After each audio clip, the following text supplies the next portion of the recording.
Hi, we're the crew from the Canadian Bushbine Heritage Centre. Christmas is coming in about 24 days. We just want to take this opportunity to say thank you to the folks in Sault Ste. Marie and surrounding area for your support during the last 12 months. We want to wish you and your family and your friends the very best for a Merry Christmas and a Happy New Year. Happy New Year!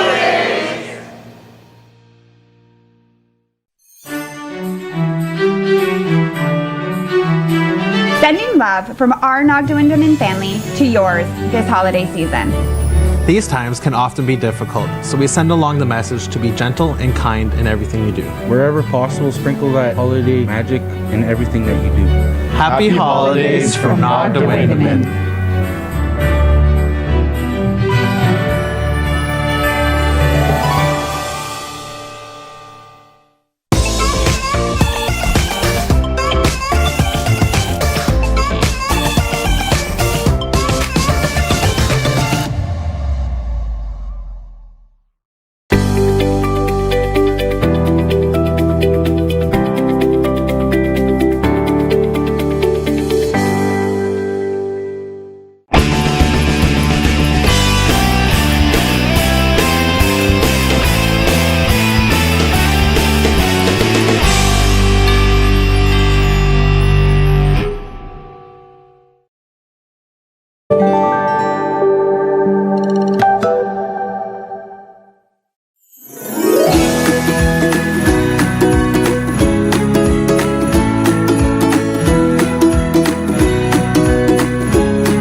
Season's greetings from all of us at Maker North.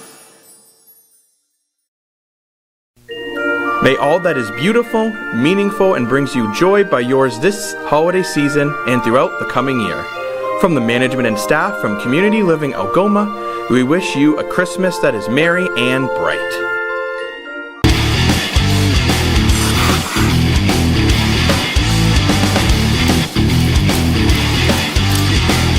We all know that 705 Sports loves to take questions from the community, and we're looking to go one step further.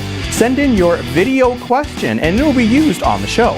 Dan and I will break down your question and answer it the best to our ability so you can really feel you're a part of the 705 Sports community. 705 Sports airs every Friday at noon on TV and Sioux Online's Facebook page, plus our video on demand service at SiouxOnline.com.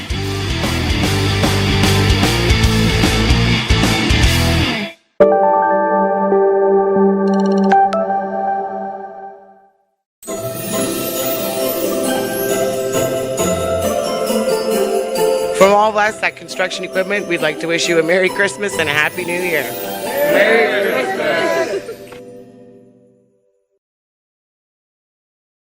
Christmas! Shop local, dine local, listen local, love local. Small businesses in the Algoma area have been a huge part of our community. Now is the time to show our support for them, from local markets to retail stores, music venues, and restaurants. Small businesses make up the backbone of our community.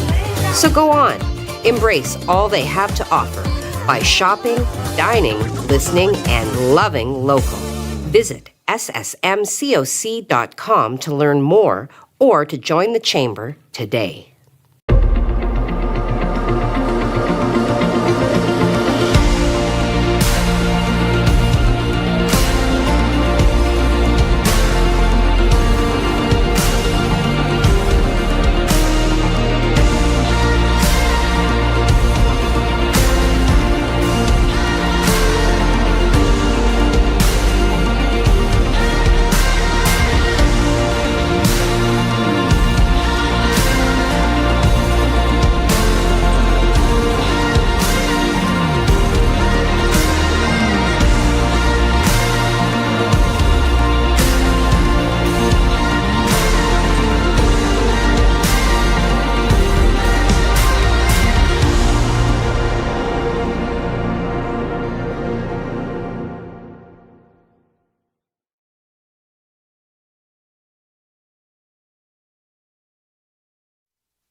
Good morning and welcome to First Local. It is Wednesday. Oh, it's hump day. Yes, halfway there. December 15th. It is December the 15th, yes. 10 more days. Yeah, keep the countdown happening, Craig. I No will. pressure, no Tomorrow's pressure. 9.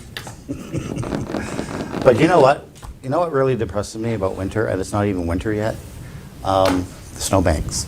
Yes? The way they just kind of build up. Like already on some side streets, I've noticed that they're 4 or 5 feet high already, 5 feet wide.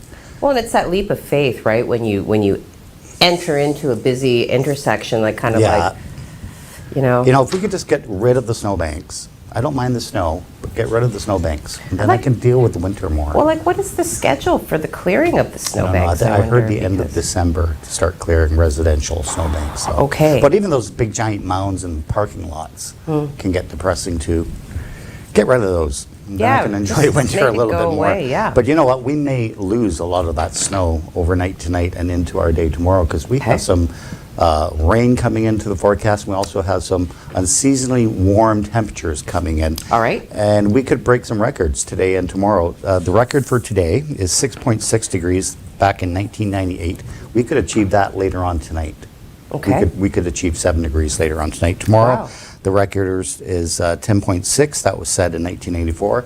We're looking at breaking that record too very early in the morning tomorrow, before we start seeing the colder temperatures come in, but I'll give you all those details. Yeah, what are the weather models saying? You were making some pretty dire predictions. Well, with it's going to be regards pretty to slick ice. out there. We have rain today. We're already starting to see some mist, right? The ground is cold still, so it's going to get pretty slick out there. And then when we see the heavier rain tonight, and then it's going to cool down tomorrow, well, that's an ingredient for a ice rink. So. Yes. That's what we're in store for, and I will have those details coming up in weather. Right now, we're going to send it back to Heidi for news. Yeah, over to this camera. Okay. There you go. Yeah, so we have, predictably, some stuff to talk about. Right off the hop, I'm going to talk to you about an outbreak that has been declared at the Group Health Center. So we had received some tips from several readers concerned about the potential for an outbreak of COVID-19 at the GHC. So Sue Online did reach out for confirmation early in the day yesterday, and we received the statement later in the day that the Group Health Center is currently monitoring an outbreak of COVID-19 within the second floor surgery/primary care department, and this is specific to the location at 240 McNabb Street. Algoma Public Health has identified 8 confirmed cases, and as we have learned, anything in and above 2 gets classified as an outbreak. The Ministry of Health, I just did that part. So Group Health Center then working closely with Algoma Public Health as they perform contact tracing. At this time, they are making contact with individuals who had an in-person appointment in those areas on December the 8th, the 9th, or the 10th. If you are not contacted, you are not considered to be at risk in this instance and should continue to self-monitor as normal. In an abundance of caution, Group Health Center has decided to reschedule non-urgent colonoscopies that were planned to take place between December 14th and December 23rd. So if you, I know, right? Because that's a phone call. I think probably most people, oh, really? It's rescheduled? Okay. Anyway, so if you did have a colonoscopy that was scheduled to take place between December 14th and December 23rd, or if you have an upcoming surgery appointment that is impacted by this schedule change, you will be contacted as soon as possible to reschedule. Apart from these changes to the Group Health Center's surgical schedule, the Group Health Center clinics and scheduled appointments are currently planned to proceed as usual. So the Group Health Center continues to be a safe place for patients, essential patient companions, staff, and care providers, by following all public health guidelines and best practices as determined by Algoma Public Health and the Ministry of Health. This includes patient screening, use of personal protective equipment, staff screening, hand washing, waiting room capacity limits, enhanced cleaning and sanitation, and the use of virtual visits wherever possible. As well, they've made a note that Group health center physicians and nurse practitioners are happy to provide virtual visits for patients who prefer this option in this moment. So in order to arrange a virtual visit, you are invited to contact your physician or nurse practitioner's office. Okay. Yesterday I did talk to you about the demolition that did take place at 149 Gore Street and how the costs had, well, I think exceeded what had been considered by virtue of several mitigating factors. So, of course, Monday night at the City Council meeting, there was a lot of discussion happening. A 17-minute questioning period of staff by members of council didn't change anything, but does explain further how taxpayers may end up footing a demolition bill along with what's being done to prevent this in the future. So the bill, as we reported, could go up to as high as $400,000 for the property located at 149 Gore Street. So city staff informed council that this property had gone up for tax sale twice in the past, once in 2014 and again this year. And according to the Chief Financial Officer, Shelley Schell, the city also had no interest. So the first time, and this is a quote from Shelley Schell, the first time it went for a tax sale was in 2014 and we received absolutely no bids. So at that time it did get circulated to city departments and there were environmental issues that were identified with the property. It was recommended not to vest it. It did go to tax sale in 2021 as well and still no bids. The starting bid for any tax sale is the amount owing on the property in taxes, and in this case the amount wasn't known when Councillor Luke Dufour posed the question. Councillor Marchie Bruni was concerned about the $400 loss on the property. He wanted to know what the city is looking at to offset those costs. CAO Malcolm White wouldn't get into specific details, stating that it would come back to council at a later date, but did reiterate what was already said. We are pursuing any and all pathways to get reimbursed for the costs associated with this building and the demolition. So again, from CAO Malcolm White, he could not confirm if the city would seek any legal recourse against the property owner, deferring that to a later meeting. Councillor Matt Shoemaker asked how this building ended up in the state where it needed to be torn down, and the chief building officer, Freddie Pozzabon, replied, "The building had a fire in it in the past, and it's not that it hasn't left our radar. We have been watching it. Basically, we've boarded it up a couple of times prior to putting the property standards order for the roof that had a hole in it. Subsequently, the longer these buildings stay boarded with no heat, they continue to deteriorate. And when you have breaches in the building, it just accelerates that deterioration to the point where we are now with this building, or back in 2021, where we actually had to issue an unsafe order to take the building down." So, Councillor Dufour also wanted to know what further actions the city would take to prevent this from happening again, placing the burden on the taxpayers. Hospitals. Okay. The city, there are a lot of quotes. There's a lot of discussion, obviously, about this. There are a number of buildings, once again, in the community that I would argue fall into this category. My opinion, not that of my employer or the station or my coworkers. However, a very worthy read. I do refer you to our website at sueonline.com to get the rest of the story. And for the rest of the weather story, or at least some of the weather story, we're going to go to Craig, who's had the models in his ear all morning. Well, Heidi, I guess today and tomorrow will be the last times we see temperatures above zero for this year anyway, as we enjoy a very strong surge of warm air for later on today and into our day tomorrow before we start seeing things ice up a little bit. A beautiful shot of our our St. Mary's River and City Hall, looking pretty nice out there. A little gray though. We have some mist. That's going to stick around for most of our day today, but temperatures are going to be very spring-like for the most part. I mean, we're seeing temperatures around 4 degrees for our 4 or 5 degrees for our daytime, and then we're going to start seeing those temperatures increase during the overnight. Let's take a look at your 12-hour forecast For this morning, we have some light mist. Temperatures around right now 3 degrees. We're heading towards 5 degrees for the afternoon. Those showers are going to start picking up a little more in the afternoon, and then definitely into the evening we're going to start seeing some heavier showers move in, along with some strong winds from the southwest. Temperatures hitting 7 degrees, and then we're dropping only to 7 degrees during the overnight, and we could achieve our daytime high for tomorrow first thing in the morning before we start seeing those conditions turn a little icy. I will give you all those details though coming up in just a little bit. Right now, let's send it right back to Heidi. Wow, they're hitting a daytime high first thing in the morning when it's usually chilly. Fantastic. Okay, so we are going to take a break at this point. I'm going to have a nice leisurely sip of my coffee, inviting you all to do the same as you listen to the cheery season's greetings from our business community. When we come back, I have some information about some smart investments for student success, of course, the local COVID numbers, more income for the, or more funding allocated to the downtown plaza. So go fill your cup and come on back.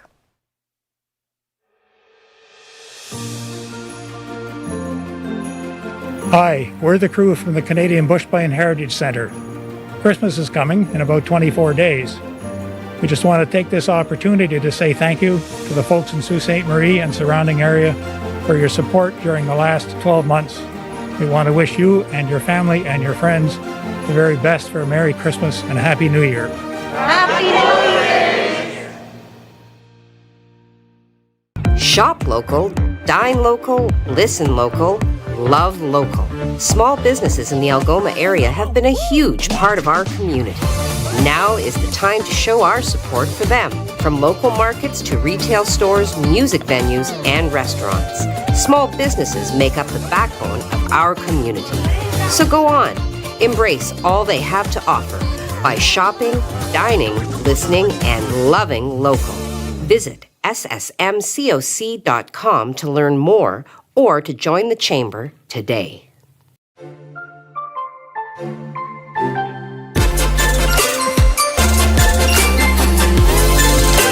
Season's greetings from all of us at Maker North.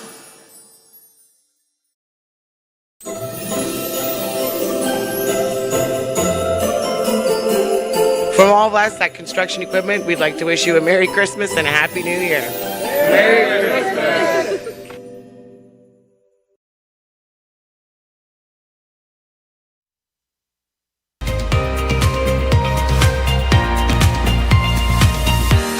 Good morning and welcome back. Hopefully my mic was down. I did just get a little salty there. What? Oh no. I might have had it. No, I wouldn't do that. Okay, good. Yeah, because, sometimes I have opinions, and when I forcefully repress my opinions to give you, just a neutral blanketing of the news, in between I have to go to because, that's Heidi. Yes. A number of my coworkers have indicated they had difficulty sleeping last night. I'm here to tell you that this could be the precursor to the full moon scheduled for this weekend, because the full effects, the ramp up of energy leading into a full moon, can be felt as many as 3 days leading up to the event. So there you go. So if you say I'm going to transform into something, well, you might. I don't know. I don't know. Well, yes, I don't know. All right, let's talk a little bit about what it takes to promote success in our students. So it has been documented, we have spoken about it in many different ways, that many children start their school day on an empty stomach, whether they miss this vital meal simply because of a hectic morning schedule, maybe there's not enough time to eat at home. However, thanks to a generous grant from the President's Choice Children's Charity, students at St. Francis French Immersion Catholic School in Sault Ste. Marie will have access to healthy breakfast options in early 2022. So the principal at St. Francis, Carmela Rosnick, realizes how important a healthy start to a school day can be. And last year, when she saw an email from the President's Choice Children's Charity, she decided to apply for a breakfast grant. So St. Francis French Immersion will be participating in the Powerful Kids Eat Well program. The plan is to use the funding to cover the cost of purchasing a variety of food offering nutritious choices including fruits, vegetables, whole grains, lean protein, and low-fat milk. In addition, they hope to provide resources intended to help educators incorporate food-based education into their lesson planning. And her quote, investing in breakfast and nutrition programs makes sense as it contributes to improved student achievement, concentration, alertness, comprehension, and overall wellness. It was heartening to see a commitment to invest in student nutrition programs. The next goal in the St. Francis initiative is to connect with our local grocery vendors to build a partnership to put the program in action. So well done, St. Francis. Well done, Principal Rosnick. Okay, COVID numbers really quickly. Locally, yesterday Algoma Public Health did report 34 new cases of COVID-19, 29 from Sault Ste. Marie area and 5 in the Central and East Algoma area. These individuals have acquired their infections as follows. 14 are confirmed as close contacts of a confirmed case. 2 have an unknown source of investigation. 2 have an unknown source of infection, and 1 is being allocated to international travel, while 17 are currently under investigation to fully determine how they acquired their infection. Locally then, that brings our current active case tally to 271. Okay. Provincially speaking, Ontario reported 1,429 COVID-19 cases and 5 deaths from the virus yesterday. 162 people in this moment are in intensive care due to COVID-19, including 98 people on ventilators. Provincial data says that 80% of people 5 and older have 2 shots of a COVID-19 vaccine and 85% have at least 1 dose. The numbers come ahead of an update on COVID-19 from the province's top doctor, which is expected, or was expected yesterday. So there are 95 confirmed cases of the Omicron variant in Ontario, but public health officials have said they expect the number is much higher and the strain will soon become dominant. There you go. 1 minute to Craig. Hey, I have talked to you, I think at length and on a number of occasions. I even did an interview with the president and founder of Grocer for Good.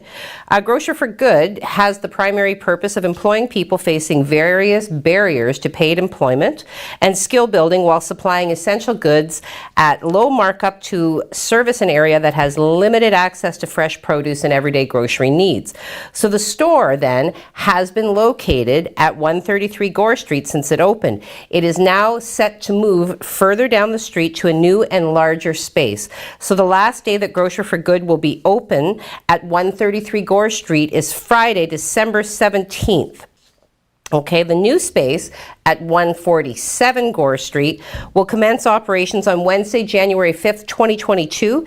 The hours will remain Monday through Wednesday from 10 a.m. to 5 p.m., Thursday to Friday from 10 a.m. to 6 p.m., and Saturdays 12 p.m. to 4 p.m.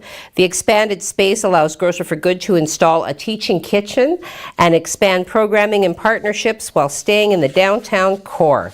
So, excellent news that they're able to expand their operations as well expand their skill building component. Well done to the team at Grocer for Good. Where are we going now, Mike? I'm sorry. Craig. Right on over to Craig.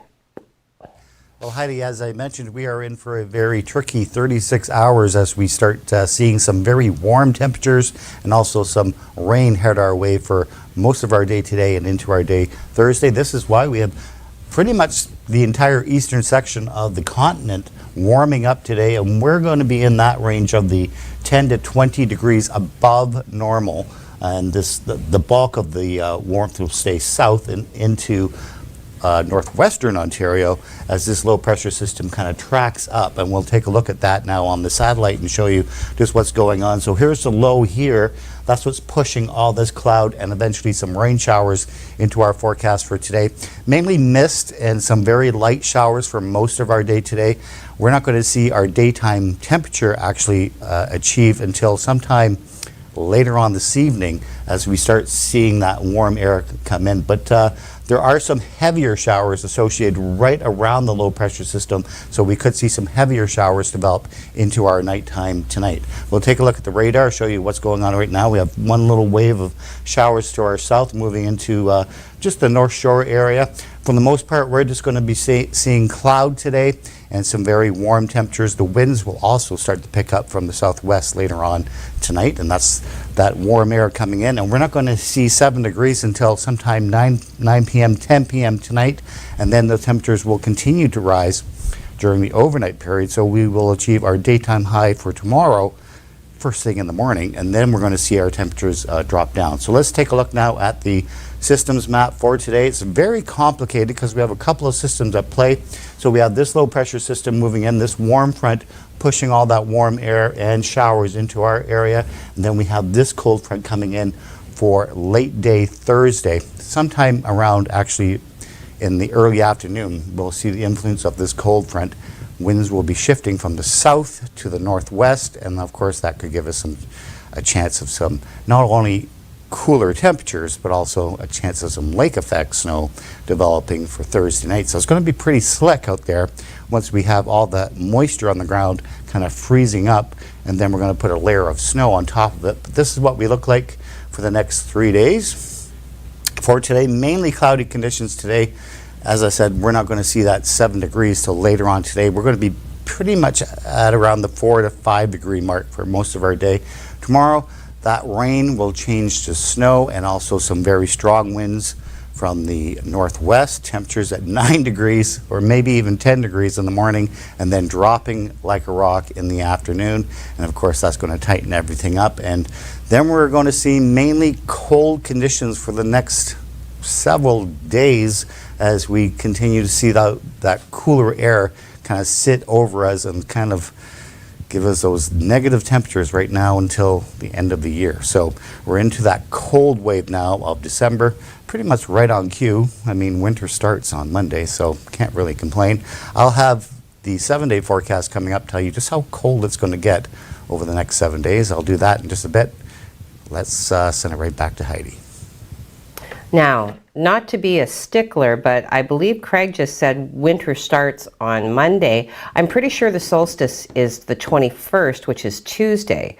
But I know that shortly he'll be in here to correct me if I am in fact wrong.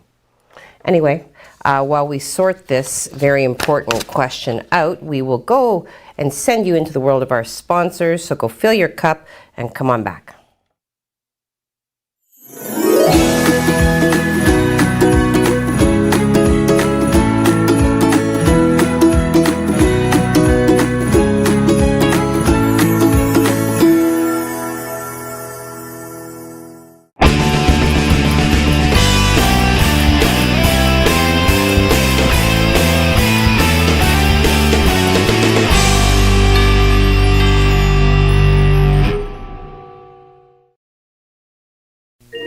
May all that is beautiful, meaningful, and brings you joy by yours this holiday season and throughout the coming year.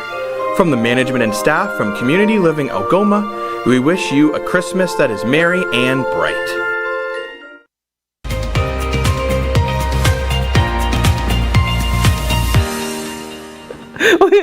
Okay, sorted. All right, welcome back to this very happy hump day, Wednesday, December the 15th.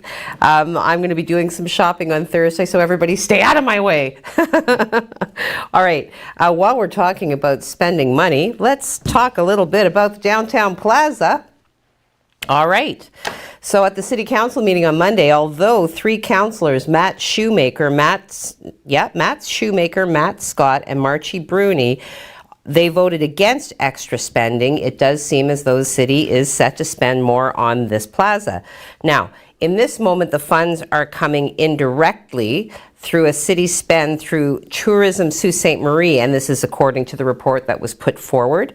Now, the quote is, the report indicates that in recognition of the positive impact that the downtown plaza will have on the local tourism industry. Tourism Sault Ste. Marie has committed $200,000 over 2 years of its own funds and recommends that City Council approve $50,000 over 2 years from the Tourism Development Fund. Now, like the added security costs to the downtown, taken from a different line in the city's budget, this is directly for the Plaza, again, taken from a separate line. The report calculates this investment may make the city $1.2 million in the end. So, and they're crunching numbers based on, Tourism Sault Ste. Marie does kind of calculate a certain amount of revenue that comes from visitors to the city. And basically it breaks down as follows. Based on criteria above, the development of a downtown plaza will complement and enhance our current tourism offerings. It is within walking distance of our many attractions, including but not limited to the Waterfront Boardwalk, Bondar Pavilion, the Bush Play Museum, the Art Gallery of Algoma, Sault Ste. Marie Museum, the Ermatinger Clerg National Historic Site. The plaza will offer event space and generate more foot traffic and spending in the downtown area.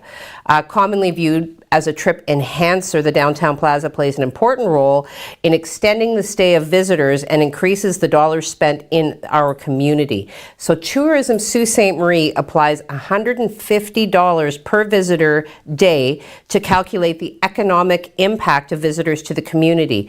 And while it is challenging to quantify the economic impact of extended stays, a conservative estimate would be to attribute $20 per visitor day. As an example, in 2019, Sault Ste. Marie attracted 61,000 visitors. Assuming a spend of $20 per visitor, this would result in an economic impact of $1,200,000. So Shoemaker had this item specifically pulled from the consent agenda so he could vote against it. In the end, Councillor Gardy, Vizot Allen, Hollingsworth, Hilsinger, Nero, Christian, Dufour, and Mayor Provenzano voted for the extra spend. So there you have it. Sorry, Mike, say one more time. 30 seconds. Well, let's do a factoid. All right, let's talk about David Letterman. Like, seriously, one of my favorite talk show hosts ever. So witty, so intelligent. December 15th, 2005, a Santa Fe, New Mexico woman files a restraining order against the New York-based late-night talk show host, David Letterman, claiming he used coded words to ask her to marry him and to train her as his co-host.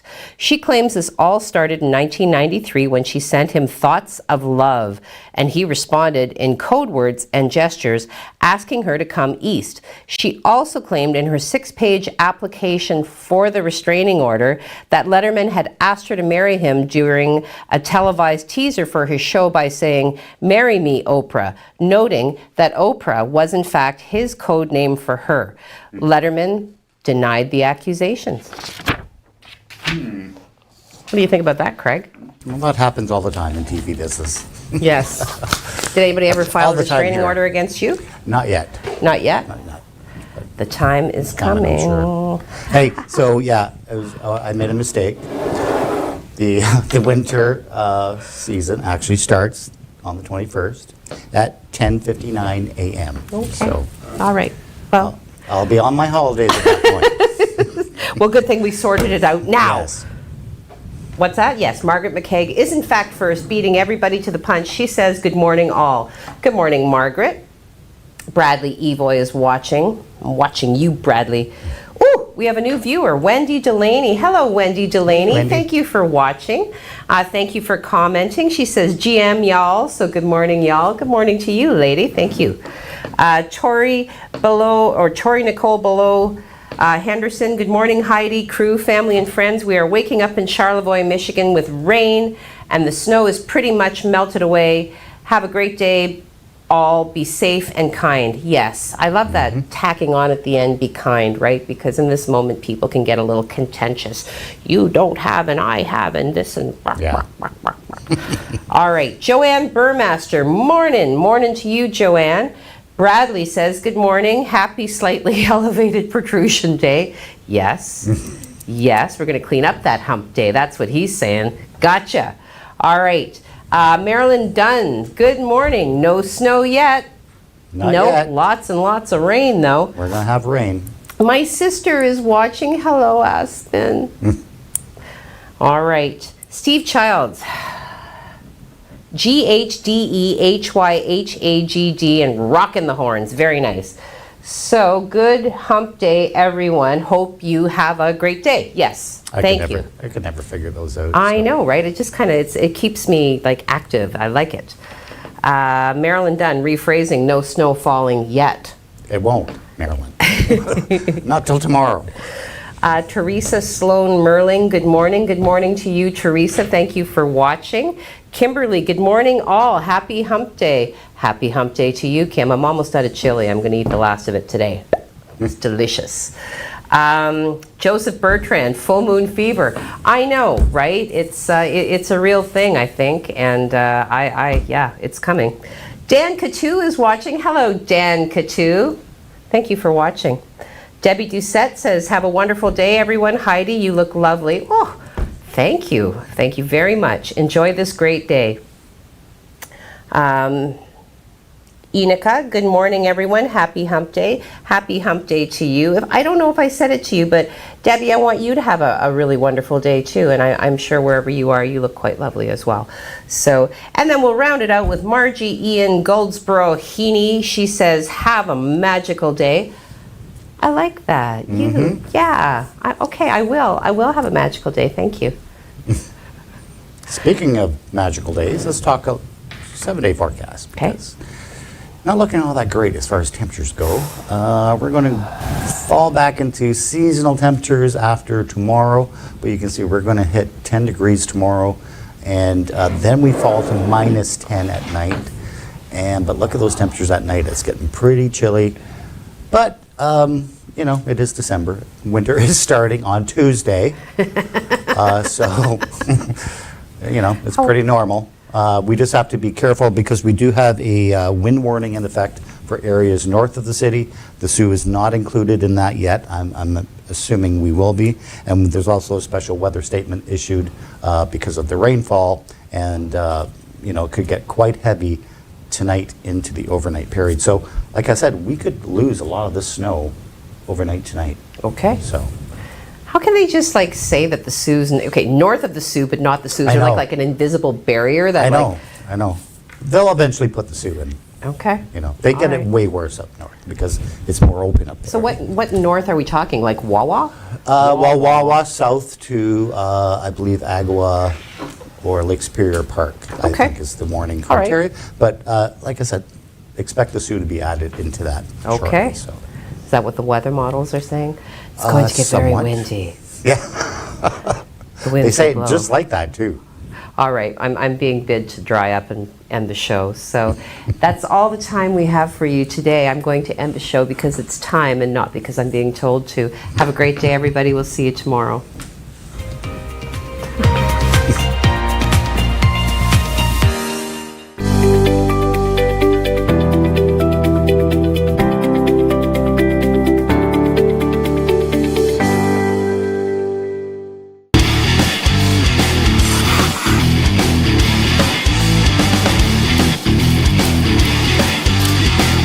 We all know that 705 Sports loves to take questions from the community, and we're looking to go one step further. Send in your video question, and it will be used on the show. Dan and I will break down your question and answer it the best to our ability so you can really feel you're a part of the 705 Sports community. 705 Sports airs every Friday at noon on TV and Sioux Online's Facebook page, plus our video on demand service at SiouxOnline.com.